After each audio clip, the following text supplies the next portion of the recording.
Mon problème, c'est que le marché, c'est dur. Et nous, les femmes, on n'arrive pas à manger à la maison. On doit baisser le riz et la viande. On doit aussi moins nourrir les enfants qu'on a à la maison. C'est grave. C'est grave. Avoir faim. Suffisamment faim pour prendre la rue, faire face à la police ou même à l'armée, et quelquefois affronter la mort. C'est ce qui s'est passé au Cameroun au début 2008. 3 jours d'émeute, 40 morts. Pas seulement au Cameroun, à travers le monde, en Afrique, en Asie, aux Caraïbes, au Moyen-Orient, une trentaine d'autres pays ont connu semblables émeutes, même si partout, il n'y a pas eu mort d'homme. Cette faim-là n'est pourtant pas due à la famine, à la sécheresse ou à la guerre. Sa cause principale serait la flambée des prix des produits de base.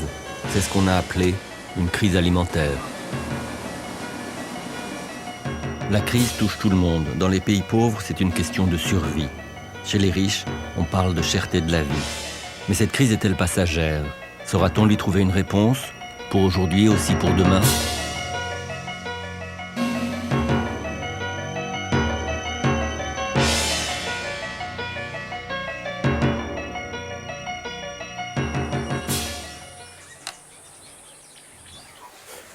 Bon, je m'appelle Ibrahim Diop.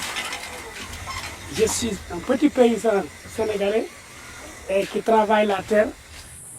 Ici, par exemple, ici, on mange le riz. On mange beaucoup de riz. Beaucoup de riz. Alors que les producteurs de riz, eux, en ont besoin. Ils disent qu'ils n'exportent plus le riz, au moins à petite quantité. Dans ce cas, nous, on doit se référer à l'hivernage. On cultive le mil, l'arachide et le mil. Et si toutefois que ça échoue, c'est pire. C'est pire. Où trouver de quoi manger? Ibrahima Diop est une des 860 millions de personnes sur la planète affectées par la crise. Au Sénégal comme ailleurs, on ressent la montée spectaculaire du prix du riz, du blé, du maïs.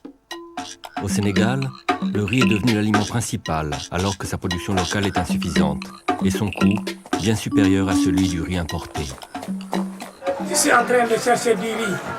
La crise est vraiment difficile. Hein?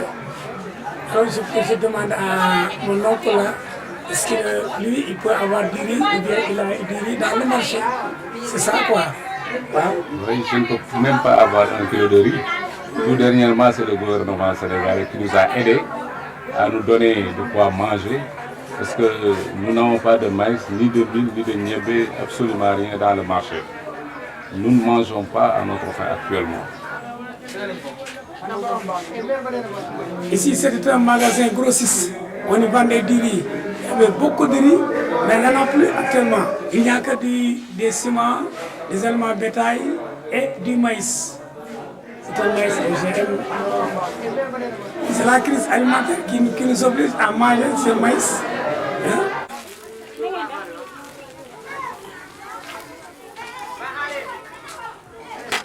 Avec la crise, rien n'est impossible. Rien n'est impossible. C'est pire, il y a les agressions, les exodes, l'immigration clandestine, les enfants qui meurent dans la mer, les vols à armée, les détournements, tout ça sont les conséquences de la crise. Mise en garde. Mise en garde.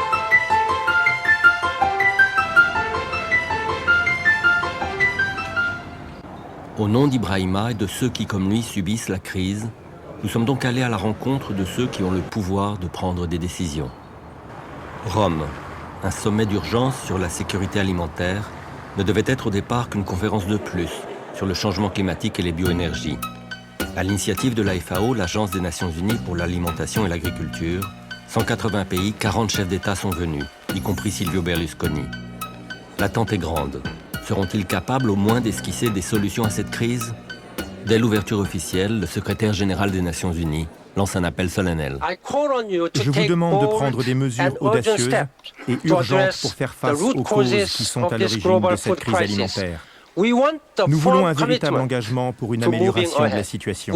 Pour cela, nous devons quitter cette conférence avec le sentiment que nous avons un but et une mission. Et je le répète, nous sommes dans une situation de grande urgence. Mais dans les couloirs du sommet, les ONG protestataires n'hésitent pas à signifier leur colère. Pendant que les prix flambent pour les consommateurs, les profits des grandes multinationales agroalimentaires n'ont jamais été aussi élevés. Les bilans de ces entreprises révèlent de 2006 à 2008 une montée des profits en dents de scie, mais une montée malgré tout. Alors qu'est-ce qui doit changer? Qu'est-ce que vous voulez changer?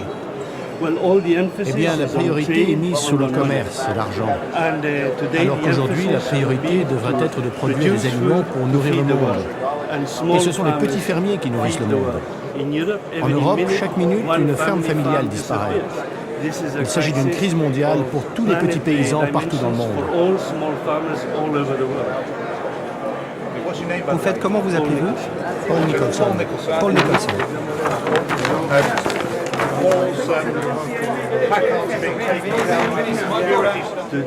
Aujourd'hui, les grandes multinationales sont présentes ici et elles essayent de... Merci, merci, merci. Et 5 délégués de Via Campesina, l'organisation paysanne mondiale dont nous aurons l'occasion de reparler, se feront expulser par la sécurité italienne. Dans l'enceinte du sommet, c'est à Jacques Diouf, directeur général de la FAO depuis 1993, qu'il revient de s'en prendre à mots couverts aux gouvernements qui n'ont pas de parole. Mesdames, Messieurs les chefs d'État et de gouvernement, que l'on ait en 2006 dépensé 1204 milliards de dollars en armement. Est-il possible, dans ces conditions, d'expliquer aux personnes de bon sens et de bonne foi que l'on ne peut pas trouver 30 milliards de dollars par an pour permettre à 862 millions d'affamés de bénéficier du droit humain le plus fondamental, celui à la nourriture, donc à la vie. 30 milliards, c'est aussi 23 fois moins que l'aide du gouvernement américain à des organismes financiers en difficulté. Le président Bush, probablement occupé ailleurs, délègue à Rome un ministre qui parle volatilité des prix. Le Tchadien souligne la gravité du drame qui se joue. Sont en train de vivre une véritable tragédie. Il faut le président français dit il faut.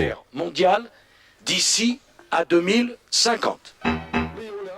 Le ministre de l'Agriculture chinois jure que la forte croissance de son pays n'est pas responsable de l'inflation des prix. L'Espagnol Zapatero critique les institutions internationales. Les institutions internationales ne peuvent répondre aux problèmes sérieux auxquels nous faisons face. Au banc des accusés, le président Lula. Si au Brésil il mène la guerre à la pauvreté et à la faim, il oublierait les autres pays en développement et sa politique de production de biocarburants contribuerait à la montée des prix alimentaires. Un autre facteur essentiel de la hausse du prix des aliments, c'est la flambée du prix du pétrole. C'est étrange. Beaucoup de gens parlent de la hausse du prix des aliments, mais il reste muet au moment d'analyser l'impact de la hausse du prix du pétrole sur les coûts de production des denrées alimentaires. C'est comme si l'un et l'autre n'avaient aucun rapport. Au cœur de la bataille d'arguments, un tout nouveau rapporteur des Nations Unies sur le droit à l'alimentation s'apprête à dénoncer, tout en jouant les médiateurs. Écoutez, je vais mettre l'accent sur 4 tabous de la discussion actuelle. D'abord, c'est celui de la reconnaissance du droit à l'alimentation et des mécanismes institutionnels qui doivent accompagner ce droit.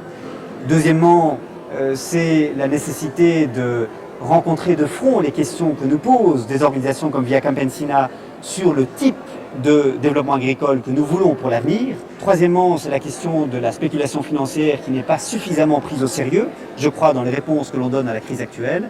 Et quatrièmement, c'est la question du contrôle des grandes sociétés de l'agroalimentaire et du déséquilibre du rapport de force entre les petits paysans d'une part et les grandes sociétés de l'agroalimentaire d'autre part.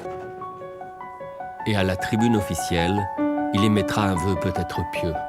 From this crisis, something positive can emerge, a global food policy that complies in all its dimensions with the human right to adequate food. Thank you.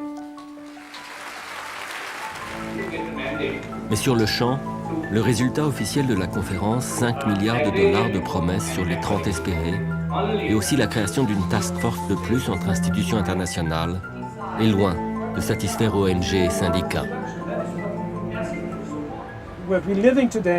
Aujourd'hui, nous ne faisons pas face à une urgence en tant que telle.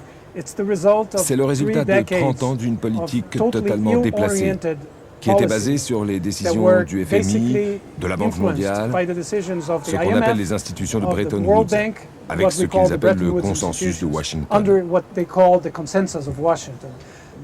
Ils ont affaibli l'État. Ils ont réduit la capacité des gouvernements à décider de leur propre politique. Ils ont réduit la capacité des gouvernements à soutenir leur propre agriculture. Et beaucoup de pays sont devenus dépendants des importations alors qu'ils étaient totalement autosuffisants en matière de nourriture, même s'ils avaient de la malnutrition. Mais ils pouvaient nourrir leur population avec leur propre production. Au-delà du sentiment d'urgence, à Rome, les gouvernements se sont à peine mis d'accord sur les raisons de la crise. Spéculation, changement climatique, nouveaux régimes alimentaires, biocarburants, prix du pétrole, déclin du dollar. La liste des causes récentes est longue. Mise en garde, mise en garde, mise en garde, mise en garde, mise en garde, mise en garde. Pourtant, les signaux d'alarme sur d'autres causes plus profondes existaient depuis bien longtemps. Les premiers signaux sont venus des paysans eux-mêmes, les petits paysans du Sud d'abord. Pourquoi? Parce qu'ils étaient les premières victimes des politiques soutenues par les pays riches. La question agricole se jouait surtout au FMI, à la Banque mondiale et à l'OMC, l'Organisation mondiale du commerce où le Nord a longtemps imposé les règles du jeu. Au fil des sommets, Via Campesina s'efforçait de traduire le désespoir de ses 250 millions de membres. Le cinéaste José Renes se trouvait souvent là. Quand je suis arrivé à Cancún, Cancún donc était au Mexique, j'ai été très surpris de la présence de la délégation coréenne. Ils étaient très bien organisés, ça m'a assez fasciné et je me suis un peu focalisé sur eux au début. Et c'est là où j'ai filmé lui, où il avait une pancarte, l'OMC tue les paysans.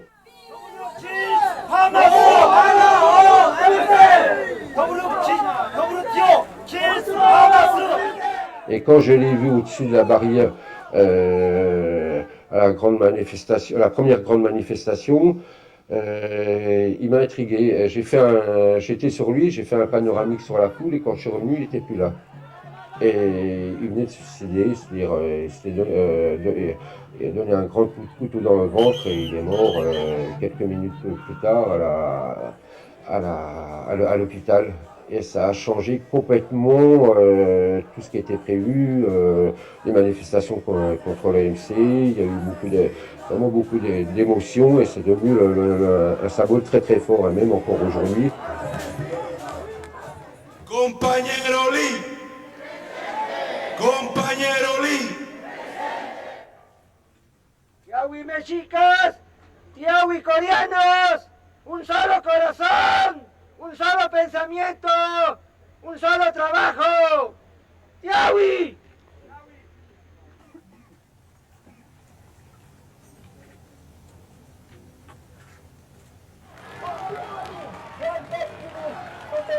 Trois ans plus tard, en 2006, lors d'un nouveau sommet de l'OMC à Hong Kong, le paysan coréen Lee demeurera le symbole de la mobilisation paysanne.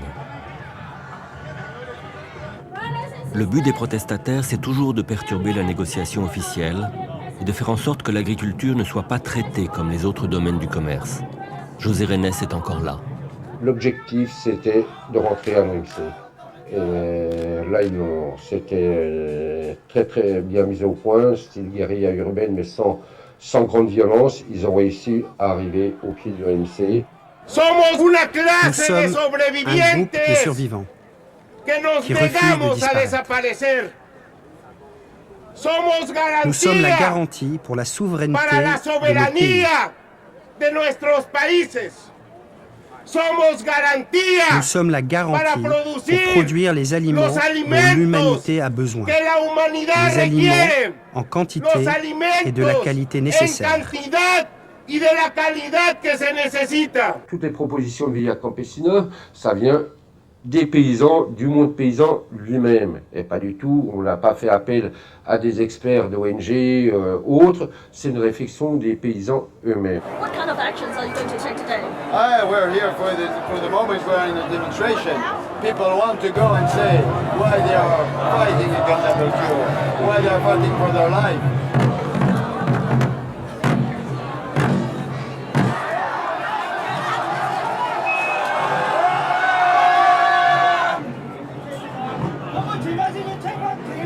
La police a prévenu qu'ils allaient arrêter tout le monde. Ceux qui voulaient sortir devaient sortir. Moi, je suis resté.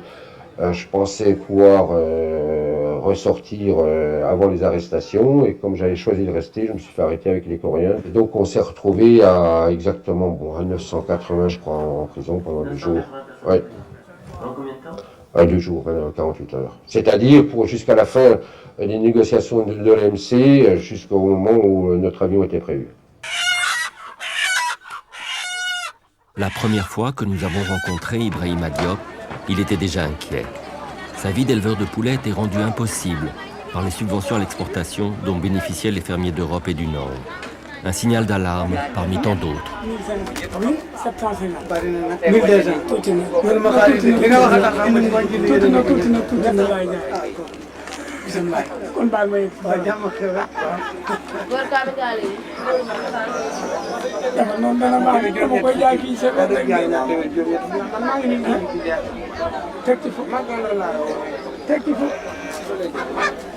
Ok, je suis obligé de les vendre parce qu'il y a la famille. Ensuite, j'ai besoin de quelque chose ici. C'était quelque chose pour la maison. C'est à cause des importations qu'on ne peut pas vendre nos poulets. Parce que nos poulets locaux sont meilleurs que les poulets importés. Ils viennent sur le marché, bon, c'est tout simplement pour casser nos prix. On n'y peut rien. On n'y peut rien. Et si on pouvait arrêter l'importation, ce serait meilleur pour nous. Oui.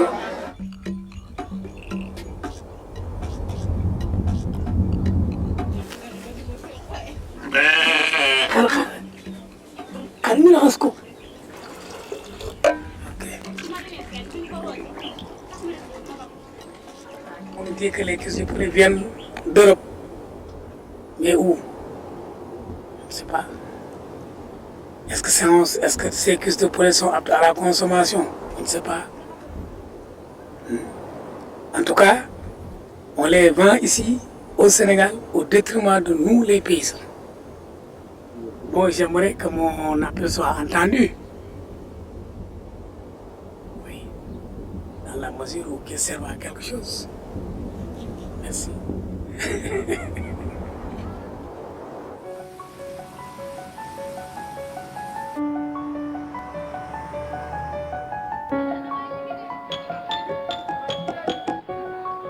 Qu'est-ce qu'un être humain qui ne boit pas? Qu'est-ce qu'un être humain qui ne mange pas? Un condamné à mort.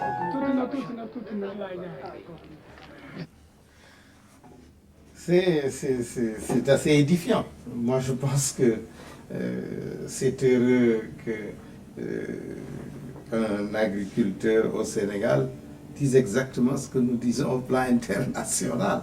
Nous le disons avec d'autres mots, avec d'autres analyses, avec d'autres chiffres. Mais les problèmes de fond, ils sont là. Ils commencent par dire d'abord que la terre ne ment pas. Jacques Diouf estime avoir sonné l'alarme dès 1996 lors d'un tout premier sommet sur la sécurité alimentaire. Et puis encore et encore. Donner un scotch. Dès 2002, j'ai dû tenir un second sommet mondial. Et comme par hasard, cette fois-ci, il y avait 70 chefs d'État, surtout des pays du tiers-monde, au lieu des 112 du premier sommet, parce que certains pays savaient qu'ils allaient être sur le banc des accusés. Donc, ils ne sont pas venus. Et nous avons dit que tous les voyants étaient au rouge, que les investissements dans l'agriculture, au lieu d'augmenter, étaient en train de baisser. Aujourd'hui, la part de l'agriculture dans l'aide au développement est passée de 17% en 1980 à 3% aujourd'hui. Vous imaginez 3% quand on pense que 60% en moyenne de la population mondiale se trouve dans l'agriculture, dans le milieu rural, et que l'agriculture constitue leur source principale de vie. nous avons obtenu à ce sommet que l'on mette l'accent sur la volonté politique et sur les ressources. Je vous entendais ce matin à la radio et vous disiez qu'au sommet du G8 à Gênes, en 2001, donc, là aussi vous aviez tenté de tirer la sonnette d'alarme. Qu'est-ce qu'on vous a répondu? Mais on me répond toujours, vous avez raison, et on approuve les programmes. Mais lorsqu'il s'agit de mobiliser concrètement des ressources en faveur des pays qui en ont besoin, pour d'une part leur permettre d'avoir l'accès à l'eau, qui est source de vie, qui est l'élément fondamental pour les êtres humains, pour les animaux, pour les plantes. En Afrique, au sud du Sahara, il n'y a que 4% des terres arables qui sont irriguées, contre 38% en Asie. Si vous regardez les milliards de mètres cubes qui vont à la mer d'eau douce, alors que cette eau aurait pu être utile pour les êtres humains, pour les animaux, nous sonnons l'alarme. Les routes, c'est la même chose. Vous imaginez, dans beaucoup de cas, lorsqu'il y a une famine, on est obligé de parachuter les vivres, parce qu'il n'y a pas de route pour les apporter. Et il s'y ajoute qu'en Afrique et dans beaucoup de pays du tiers-monde, on perd entre 30 et 40% de la récolte, faute de moyens appropriés de stockage. Et malheureusement, l'investissement ne dépendant pas de nous, les financements ne dépendant pas de nous, cela ne s'est pas réalisé. Originaire d'Haïti, terre autrefois fertile, je vois ma ville sombrer dans la guerre civile. Nous qui étions forts de nos rizières, de nos cannes à sucre, capables de nourrir l'île entière du nord au sud. Aujourd'hui, nous vivons sous transfusion, due à la flamme et des prix des produits d'exportation. Sous l'aide humanitaire des États-Unis, j'ai vu la famine s'installer dans ma famille.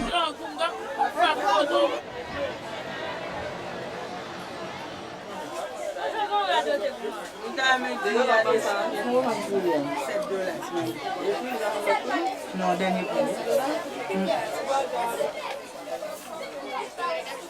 ça va se porter. Ça n'a même bon Dieu du gouvernement. Tout pays, le monde entier, qui a mis ensemble pour aider nous dans la crise là. En Haïti, un gouvernement a chuté lors des émeutes de la faim. À partir de 2007, les prix ont monté. Et depuis, il n'y a pas eu d'amélioration. Au contraire, ça a dégénéré. Quand on achetait pour 30 $ de nourriture, on avait assez de sous pour dépenser un peu pour la maison. C'est plus possible aujourd'hui.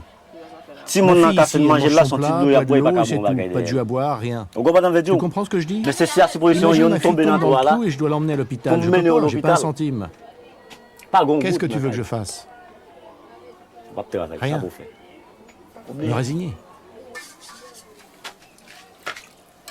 Si les prix augmentent encore, que feras-tu? Le pays sera fini, je serai fini, mes enfants mourront de faim.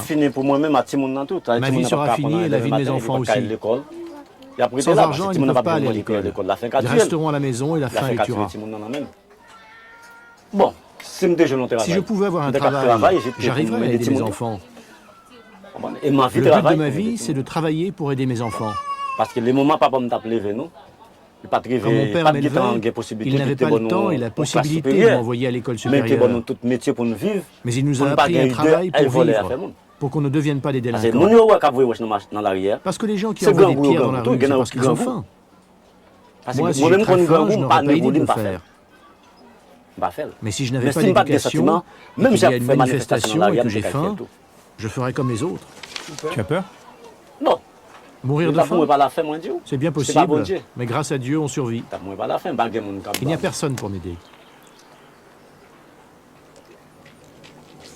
Oui, on voit bien à travers ce témoignage la désespérance de ces pays, et de ce pays en particulier, qui est le 4e pays le plus pauvre du monde, et que je connais bien et que j'aime. Je pense que les pays les plus pauvres sont trop faibles aujourd'hui pour être tout seuls livrés au monde et au libre-échange mondial.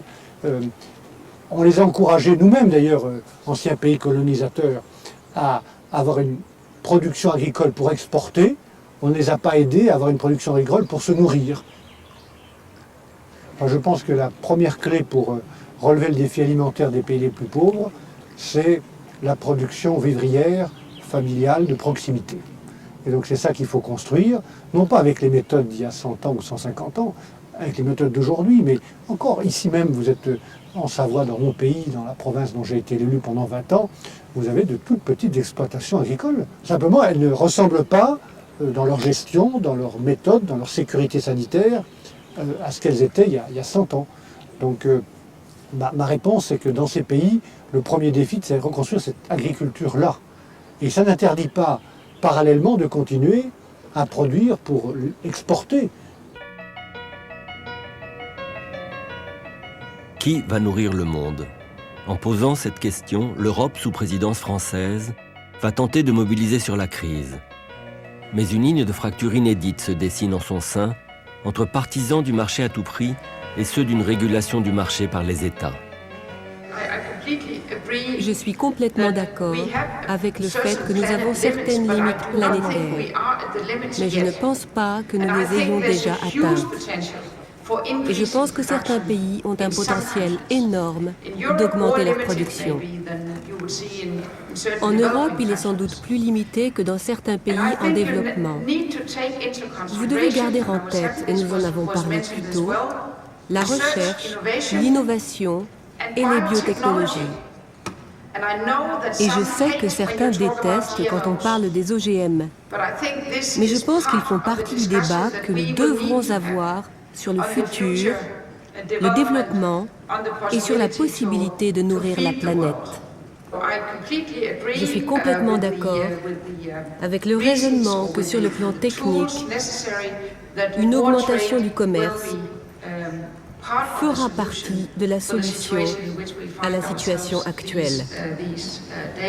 J'entendais Marianne tout à l'heure dire le marché. Moi, je pense que le marché est une réponse, ce n'est pas la réponse. Et d'une manière générale, quand on observe les raisons des famines ou de l'insécurité alimentaire, on voit bien que si la seule règle du libre-échange, les seules lois du marché avaient suffi pour réduire les famines ou l'insécurité alimentaire, on le saurait. Puis le débat rebondit sur un nouvel argument qui va frapper les esprits et les porte-monnaies pour longtemps. La nourriture serait appelée à trouver désormais son juste prix, un prix forcément plus élevé. N'oubliez pas qu'une grande partie de la population mondiale est rurale et que la hausse des prix des denrées alimentaires leur fait beaucoup de bien. Et aussi, il ne faut pas croire que les prix alimentaires vont redevenir ce qu'ils étaient, quelle que soit la politique que nous choisissons. N'oubliez pas que le prix du pétrole a augmenté, le prix des produits chimiques a augmenté, le prix des engrais a doublé ou triplé en quelques années. Donc, l'idée de revenir vers des prix alimentaires très bas ne peut pas marcher sur le long terme.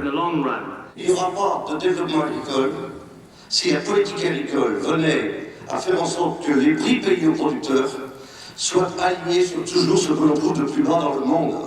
Et ça, il faut corriger ça tout de suite, parce que sinon, vous détruisez systématiquement la production où là, on ne peut pas être compétitif. Donc si on veut bien sortir là aussi de cette logique, je pense qu'il y a des choses possibles. C'était une très bonne invitation.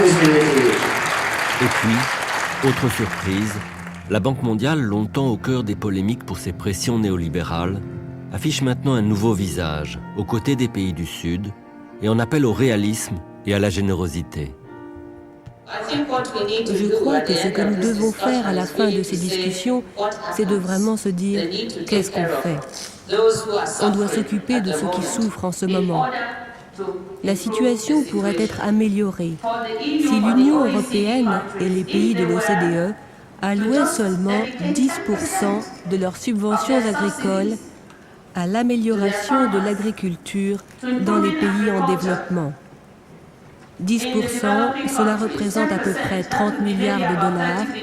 Voilà l'investissement qu'il faut. Nous avons déjà les éléments de la solution.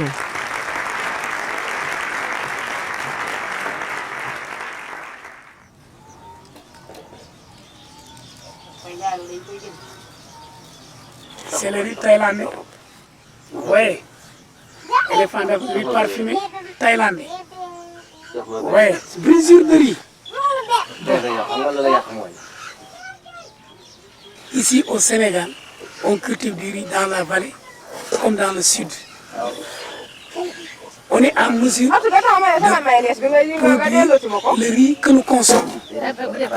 Seulement, on dit que le riz importé coûte moins cher parce qu'il y a la subvention. Toujours le problème de la subvention se pose. Là encore, en 2006, Ibrahima Diop avait vu surgir la difficulté pour les paysans africains à rivaliser sans aide avec d'autres paysans ailleurs dans le monde. Pourtant, Ibrahima n'avait pas hésité à faire avec la loi du marché. Oui, c'est la raison pour laquelle je me suis orienté vers le maraîchage. Parce qu'avec l'élevage des poulets, avec l'importation, comme je faisais l'élevage des poulets, et je parvenais à réaliser quand même un petit bénéfice qui me permettait de survivre. Bon, c'est très difficile. C'est très difficile dans la mesure où ce que nous produisons, vraiment, on ne parvient pas à les vendre. La production reste invendue. Bon, il y a le rapport Nord-Sud, il y a le dialogue, il y a le commerce, est de Sud, il y a tout ceci, tout cela, et que l'Africain reste toujours pauvre. Mais pourquoi? Si j'avais à le dire auprès des grandes puissances, les 8, je leur dirais d'essayer de faire tout pour aider l'Afrique à sortir de sa situation actuelle. Je crois que l'on doit transformer cette crise en opportunité et aider les agriculteurs comme lui. Et c'est possible de le faire. Mais il existe aussi des problèmes structurels. Par exemple, les inégalités au niveau mondial. Certains reçoivent des subventions sans produire, alors que d'autres ne reçoivent aucune aide à la production. Le système commercial penche en faveur des pays les plus développés. Donc, ce sont des problèmes structurels. Rien ni personne ne pourra étouffer une révolte. Tu as semé la graine de la haine, donc tu la récoltes.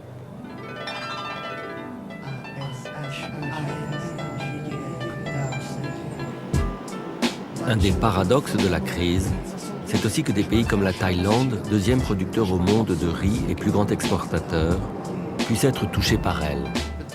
La Thaïlande a la capacité de spéculer, de stocker sa production et de la vendre au moment où cela lui plaît. Pourtant, les paysans sont dans la rue, car cela ne leur profite pas.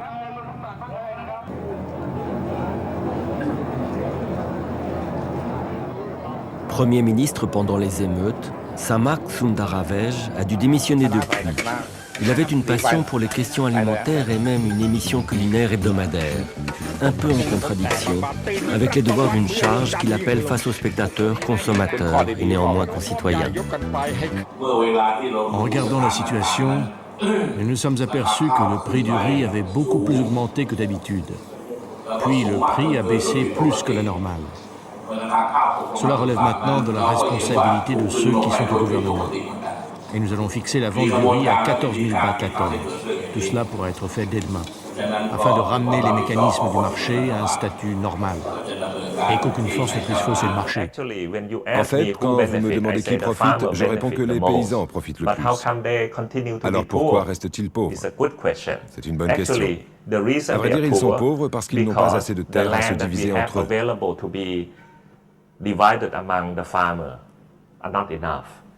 Un hectare de terre ne donne pas tant de riz que ça. Au plus, il donne 2 tonnes et demie. Et 2 tonnes et demie, si on fait 10 000 bahts de profit dessus, ça fait moins de 100 000 bahts par an. Et cela ne suffit pas à être aisé. Même avec des marges de 100%? Même avec des marges de 100%. Par contre, si vous regardez à un autre niveau, au niveau de l'exportateur, comme moi-même, nous faisons peut-être un profit de 2 à 3 dollars par tonne, sur disons 300 dollars. 3 dollars, ce n'est que 1%, mais 1% sur 400 000 tonnes, c'est beaucoup. C'est plus d'1 million de dollars. Et cela me met dans la catégorie des gens aisés. Dans la ligne de mire des paysans, la puissante association des exportateurs de riz. Chaque semaine, ses membres se réunissent pour fixer les prix. Et puis, de temps à autre, ils pèsent de tout leur poids sur le gouvernement. Nous exprimons nos problèmes. Nous faisons aussi part au gouvernement de nos commentaires et de nos suggestions que nous considérons être bénéfiques à l'ensemble de la société. Nous décidons d'abord du prix local, les prix de toutes sortes de riz. Chaque semaine, nous discutons entre nous du prix que chaque type de riz doit avoir. Et nous trouvons plus ou moins les mêmes chiffres que sur le marché. This is what the market is offering for this particular type of rice. And when we agree on that, et une fois que nous tombons d'accord, nous avons une formule pour obtenir le prix en dollars, sans frais de transport et sans taxes. Voilà essentiellement ce que nous faisons chaque semaine. Je ne pense pas que nous ayons un monopole sur le marché. Je ne crois pas que quelqu'un puisse vraiment manipuler le marché en termes de prix ou de volume. Pour moi, la Thaïlande n'est pas face à une crise. C'est plutôt le contraire. Je pense que c'est une très bonne opportunité, une chance pour nous, car nous sommes un pays agricole.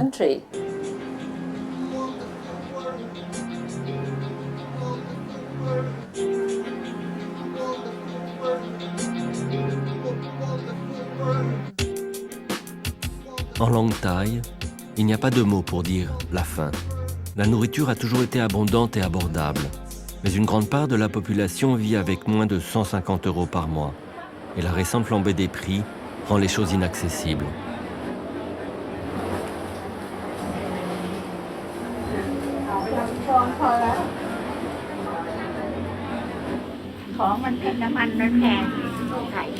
Usually our price is high. Really? Everyone sells higher price. So has it been harder to make a living? Anything bang, anything expensive now. แล้วเราแบบคุณว่าแบบชีวิตความเป็นอยู่นี้ลำบากขึ้นป่ะคะ ป้าคนเดียวไม่มีปัญหาแต่คนเยอะๆสิคนมีลูกเยอะๆสิมีปัญหาพอแล้ว Aujourd'hui, pour la première fois, je peux dire que l'offre ne répond pas à la demande. Donc les prix montent. Quand les prix montent, les politiciens se plaignent encore. Ils disent les pauvres, ils doivent payer 2 fois plus peut-être. Donc ils veulent aider les pauvres au détriment des paysans. Je ne suis pas Salomon, je n'ai pas la sagesse de savoir comment juger, comment décider de qui devrait être aidé et qui ne devrait pas. Je pense que le marché doit s'en occuper. Rien ni personne ne pourra étouffer une révolte. Tu as semé la graine de la haine, donc tu la récoltes. Un sommet annuel du G8, le 33e du genre, et en juillet 2008, une nouvelle occasion d'appréhender la crise alimentaire. Un G8 élargi, notamment à ces nouveaux pays riches comme la Chine, l'Inde ou le Brésil, devenus davantage consommateurs. On y décide de quelques mesures d'urgence, d'envoyer de l'aide et des graines à planter pour l'année prochaine, de pousser les nouvelles technologies agricoles. Mais la conclusion principale est tirée par nul autre que le président américain George W. Bush. C'est toujours la même. Surtout ne changeons rien, le marché va tout régler. Merci beaucoup. Nous venons de terminer nos réunions ici au Japon. Je dirais qu'elles ont été très productives. Nous voulons que le libre-échange soit respecté partout. Nous voulons nous assurer que les marchés soient ouverts aux produits agricoles, industriels et aux services. Nous sommes tous d'accord pour reconnaître que le commerce est la meilleure manière de réduire la pauvreté. J'ai toujours pensé que celui qui a beaucoup doit aussi beaucoup donner. Les pays représentés autour de cette table ont beaucoup, et je pense que nous devons aider ceux qui ont peu. Un des points essentiels de ces réunions, c'est qu'on ne doit pas oublier que quand on dit qu'on va faire quelque chose, on doit le faire. Nous avons des comptes à rendre. Et nous avons des obligations. Pour résumer, ce que nous avons ici, c'est une tentative d'établir un gouvernement informel, un gouvernement mondial qui maintenant fait face à de grandes difficultés. Comme tout gouvernement mondial, je pense qu'il donne l'impression d'être une sorte de mafia. En ce moment, à mon avis, le G8 n'est pas très bien vu.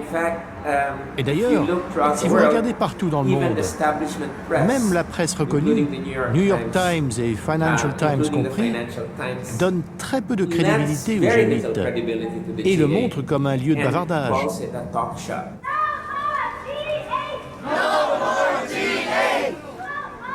Face au G8, les ONG s'efforcent toujours de manifester en occupant la rue et en renouvelant les slogans. Mais pour Via Campesina, en ces temps de crise et de questionnement du modèle en vigueur, il importe maintenant de faire valoir son propre projet de souveraineté alimentaire. Au Japon même, à une quarantaine de kilomètres de Sapporo, le mouvement paysan organise donc la visite d'une coopérative. On y produit localement pour une consommation également locale et bio.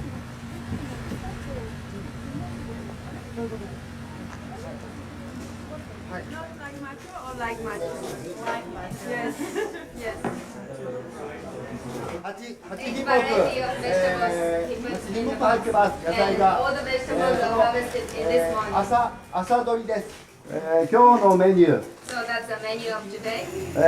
Broccoli, cabbage,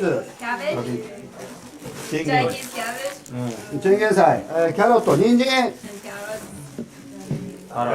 ninjin, cauliflower, yes, lettuce. ちょっとなまってますけど。きゅうり。はい。で8品目。8品目ね。So these are 8 kinds of vegetables. Different in the box. On voit que les paysans au Japon s'organisent avec des groupes de consommateurs pour pouvoir leur fournir directement les légumes sans passer par la grande distribution, sans passer par les supermarchés. Et ça profite aux consommateurs parce qu'ils ont des aliments sains et ça profite aux producteurs parce qu'ils gagnent presque le double de ce qu'ils gagneraient en passant par les supermarchés. S'ils vendent en vente directe, ils gagnent 1000 yens pour une boîte de légumes et s'ils vendent au supermarché, ils gagnent 500 ou 600 yens pour la même quantité de légumes. Il y a une leçon à tirer que, en fait, c'est vraiment le modèle inverse. Le G8 fait la promotion d'une agriculture industrielle, de l'exportation, de l'importation d'aliments. Et ici, on est dans un système qui développe une agriculture paysanne, une agriculture familiale et une vente locale, une vente directe. Dans la foulée du G8, l'été 2008 voit aussi l'échec d'une négociation baptisée le cycle de Doha.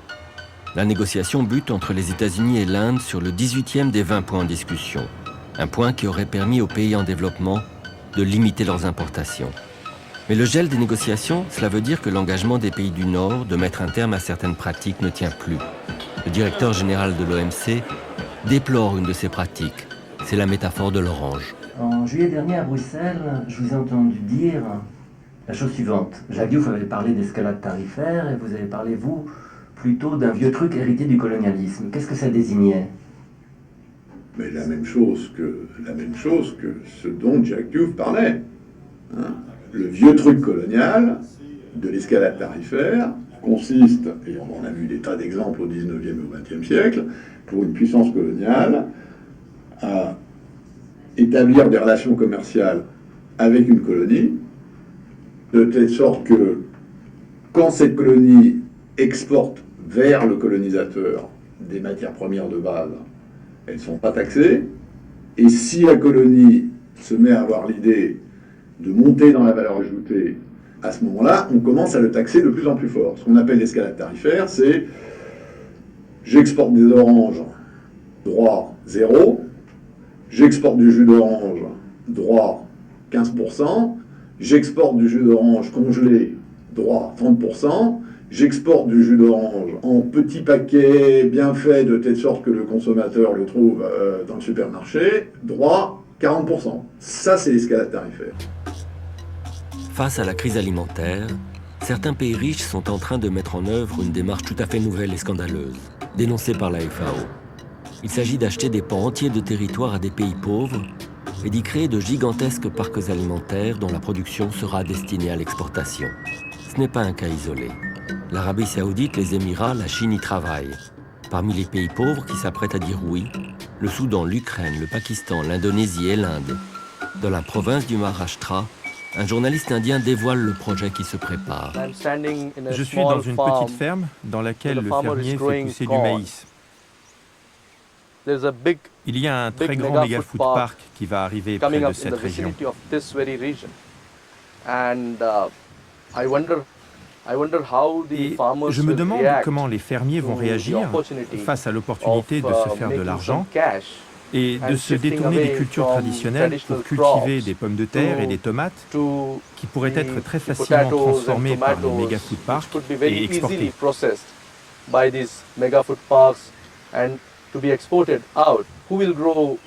Qui cultivera le blé? Qui cultivera le riz? Et si ces denrées alimentaires traditionnelles ne sont pas cultivées dans ces fermes, est-ce que notre pays importera sa nourriture et à quel prix? Donc, qu'adviendra-t-il de la nutrition de ces paysans et de ces pauvres sans terre dans les villages du pays?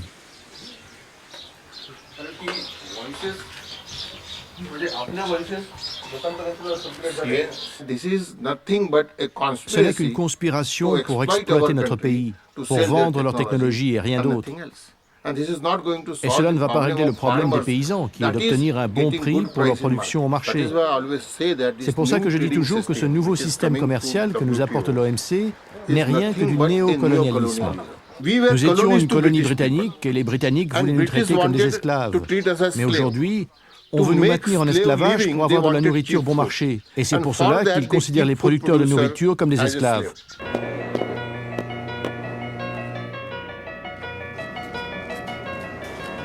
Un entrepreneur local voit pourtant les méga-food parks d'un bon œil. Je pense que les entrepreneurs indiens réussiront encore mieux. Parce que nous connaissons la situation locale bien mieux que les multinationales. Les grandes multinationales qui viennent en Inde ont plus de chances d'échouer parce qu'ils ne comprennent pas la culture locale. En fait, nous espérons tous que les paysans puissent utiliser leurs terres de manière alternative et les méga-food parks peuvent les y aider. Il y a un genre de mondialisation alternative qui est en train de se faire en Inde. Et cela veut dire qu'ils sont en train de préparer le chemin pour l'arrivée des multinationales de l'agroalimentaire en Inde. Et puis, il y a les food parks qui arrivent. Il y a les zones économiques spéciales qui arrivent. Peut-être que les méga food parks deviendront des zones économiques spéciales dans les années à venir. Et donc, l'idée, c'est que les industries extérieures s'implantent en Inde et qu'elles reçoivent tous les avantages qui peuvent leur permettre de survivre ou de s'agrandir. Ce que je veux dire, c'est que 80% des 374 milliards de dollars de subventions que les États-Unis et l'Union européenne donnent chaque année vont aux grandes multinationales. Si vous regardez le futur vers lequel nous nous dirigeons, vous savez, de l'industrie agroalimentaire aux food parks, des food parks aux méga food parks, nous allons aboutir à un système d'usines alimentaires. D'ailleurs, il y a même une université américaine qui a élaboré un prototype d'une telle usine alimentaire. C'est un bâtiment à 17 étages qui ne nécessite ni fermier ni terre, rien de tout cela, et qui produirait toute notre nourriture. Sachez que la Banque mondiale est en ce moment même en train d'étudier ce projet et de décider d'éventuelles subventions. Un poète du Pendjab a dit que si on veut vraiment un village planétaire, il va d'abord falloir se débarrasser de tous les villages existants. Et je pense que c'est un aspect du sujet. L'autre partie, c'est qu'une fois qu'on se débarrasse de ces villages et des paysans, bien sûr, nous avons encore besoin de nourriture. Et donc la production alimentaire se retrouve sous le contrôle des multinationales. Et celui qui contrôle la nourriture contrôle la société et plus encore. N'oubliez pas que la nourriture est la plus puissante des armes. Et nous ne comprenons même pas encore ce que cette recolonisation qui s'opère à travers l'agriculture et la nourriture veut vraiment dire pour le futur de la société humaine en tant que telle. Rien ni personne ne pourra étouffer une révolte. Tu as semé la graine de la haine, donc tu la récoltes. Parmi toutes les crises en cours, le climat, l'énergie, la finance, la crise alimentaire montre que certaines réponses ou prévisions sont inquiétantes. Pour parvenir à une répartition équitable de la nourriture à l'échelle du monde, il faudrait peut-être commencer par une remise en question des pratiques injustes d'hier et par ne pas en inventer de nouvelles. Mais surtout, il faudrait que les gouvernements se révèlent capables de chercher des réponses à la crise dans son ensemble. Et là aussi, il est troublant de constater la relative impuissance des dirigeants de la planète. il est incontestable que le système de gouvernance mondiale ne permet pas aujourd'hui de voir la globalité des problèmes avec des outils et des instruments pour y faire face. Pour en faire l'analyse, la FAO, naturellement, le fait. Et la FAO a analysé tous ces facteurs structurels, conjoncturels, etc. Mais la FAO n'est pas opérationnelle. La FAO est conceptuelle. Ça, c'est la réalité du système de gouvernance mondiale. Et nous devons travailler dans ce cadre tel qu'il est, sauf si les États membres qui ont créé la FAO, comme les autres organisations, décident de changer le système de gouvernance mondiale. Mais si je vous demande à vous, non pas en tant que directeur de la FAO, où ce que vous venez de répondre, en effet, est évident, mais en tant que citoyen qui avait quand même la possibilité de côtoyer les dirigeants de ce monde, à votre avis, est-ce qu'ils sont en train de prendre conscience que quelque chose ne va pas dans leur manière d'instruire et de décider? Je suis sûr qu'ils sont convaincus qu'il y a quelque chose qui ne va pas. Je pense que là où se situe le problème, c'est où sont leurs priorités. Est-ce que ce sont les priorités nationales, électorales, politiques ou autres, ou est-ce que ce sont les problèmes de la faim et de la pauvreté dans le monde? Bon, on leur laisse la réponse, c'est ça? C'est à eux de répondre. Bon, quand même, on espère, parce que Martin Luther King avait dit, je ne me souviens plus de sa phrase, mais I have a dream. Bon, nous aussi, nous pensons qu'un jour viendra où le peuple africain, les paysans africains défendront leur cause haut et fort. Vraiment, c'est mon souhait. Que nous ne dépendons plus des multinationales, que nous ne dépendons plus des institutions financières, que nous ayons notre autonomie. Donc que nous tous nous soyons heureux du monde entier, que ce soit en Afrique, en Asie, en Europe, partout, tous les paysans. Vraiment, c'est mon souhait.